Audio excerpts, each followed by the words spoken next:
Assalamualaikum warahmatullahi wabarakatuh. Perkenalkan, nama saya Vivi Hermawati dengan NIM 2005520050.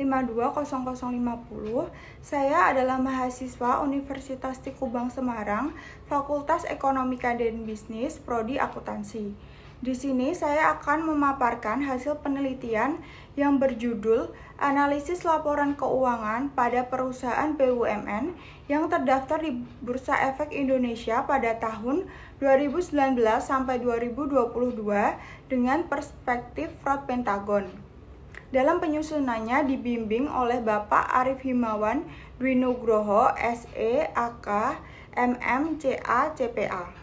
Yang pertama yaitu latar belakang. Penelitian ini dilatar belakangi oleh tindak kecurangan laporan keuangan yang masih banyak terjadi di perusahaan-perusahaan dan menimbulkan kerugian yang tidak sedikit.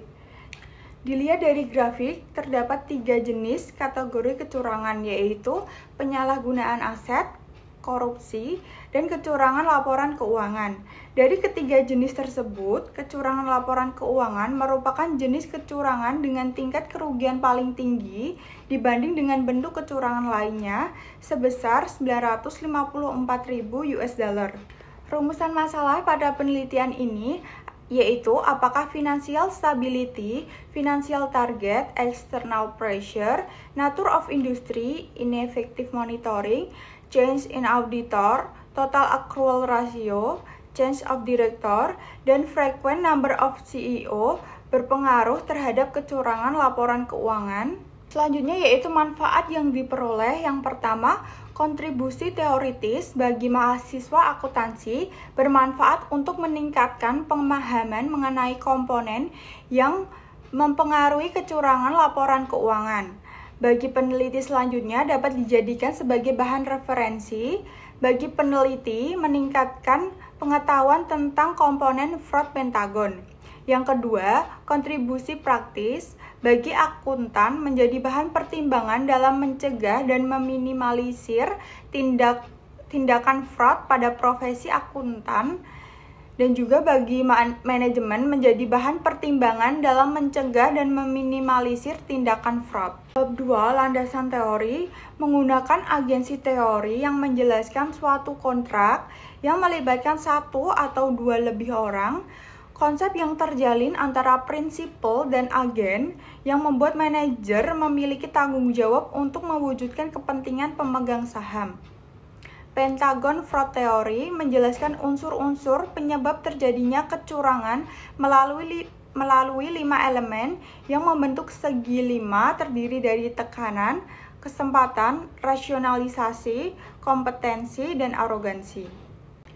Dari kerangka pemikirannya, dapat dijelaskan bahwa hipotesis ke-9 variabel positif yaitu financial stability, financial target, external pressure, nature of industry, ineffective monitoring, change in auditor, total accrual ratio, change of director, dan frequent number of CEO berpengaruh terhadap kecurangan laporan keuangan yang diukur menggunakan F-score.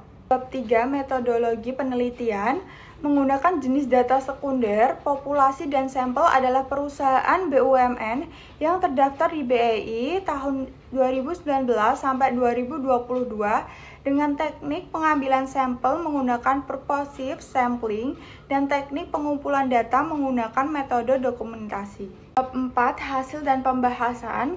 Pada penelitian ini, uji yang digunakan untuk menganalisis data yaitu menggunakan analisis regresi logistik yang terdiri dari penilaian keseluruhan model, koefisien determinasi, pengujian kelayakan model regresi, dan tabel klasifikasi. Hasil dari analisis regresi logistik ini menghasilkan persamaan regresi logistik yaitu fraud sama dengan min 2.146 min 0.475 A change plus 11.814 ROA min 6.778 left min 0.064 REC plus 5.772 BDOT min 4.417 KAP plus 1.338 Tata plus 0 The change plus